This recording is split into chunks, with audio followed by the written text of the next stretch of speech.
कोयत्याच्या सहाय्यानं दहशत माजवणाऱ्या सराईत गुन्हेगाराची मिरज पोलिसांकडून धिंड. कोयत्याच्या धाकाने दुकानाची तोडफोड करत दहशत माजवणाऱ्या सराईत गुन्हेगाराची मिरज शहर पोलिसांनी धिंड काढली आहे. प्रथमेश तांदळे याचा मिरजेतील एका दुकानदारासोबत 2 वर्षांपूर्वी वाद झाला होता.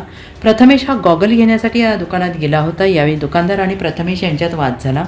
या कारणातून तब्बल 2 वर्षांनंतर प्रथमेशने कोयत्याच्या सहाय्यानं दहशत माजवत दुकानाची तोडफोड करून दुकानदाराला धमकावले होते आणि हा सर्व प्रकार CCTV कॅमेरामध्ये कैद झाला होता. आणि त्यानंतर मिरज शहर पोलिसांनी प्रथमेश तांदळे याला तातडीनं अटक केली. त्यानंतर त्याची कमानवेस परिसरातून धिंड काढण्यात आली. यावेळी संशयिताकडून पोलीस सबका बाप है, कायद्यात राहाल तर फायद्यात राहाल अशा घोषणा बदवून घेण्यात आली.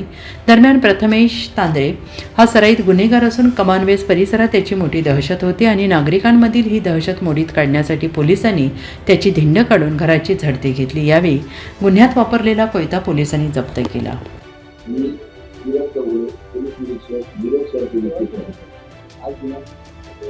आज रोजी 6 वाजताच्या दरम्यान कर्मवीर बाबराव चौक या ठिकाणी मनोज गजानन चव्हाण हे 43 वर्ष राहणार घरकुल सोसायटी यांचं कापड दुकान आहे. या ठिकाणी एक उत्तम येऊन त्यांनी दहशत माजवण्याचा दहशत माजवण्याचा प्रयत्न केला.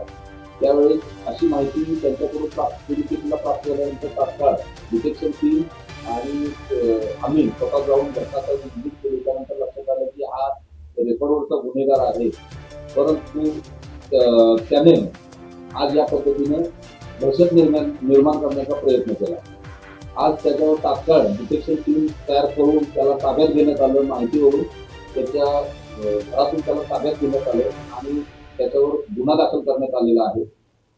पुढील कारवाई चालू आहे. लोकांना आम्हाला एकच सांगायचं आहे की अशा पद्धतीनं जर कोणी दहशत निर्माण करत असेल तर पोलिसांकडून एक आव्हान आहे त्यांना की 112 112 कॉल करावा किंवा पोलीस स्टेशनला डायरेक्ट संपर्क करावा किंवा आमच्या पर्सनल मोबाईलवर सुद्धा कॉन्टॅक्ट करावा, जेणेकरून अशा प्रकारची दहशत करणारे जे लोक असतील तर त्यांच्यावर आम्ही तात्काळ बंधन घालतो. उत्तम हा त्याचं नाव आहे प्रथमेश तांदळे, जो 25 वर्ष, राहणार कमानवेस मिरज. त्याच्यावर पूर्वी एक रेकॉर्ड आहे, गुन्ह्याचं रेकॉर्ड आहे. त्याच्यामध्ये घरात त्याने मागलेला आहे. याबाबत राईट प्रेस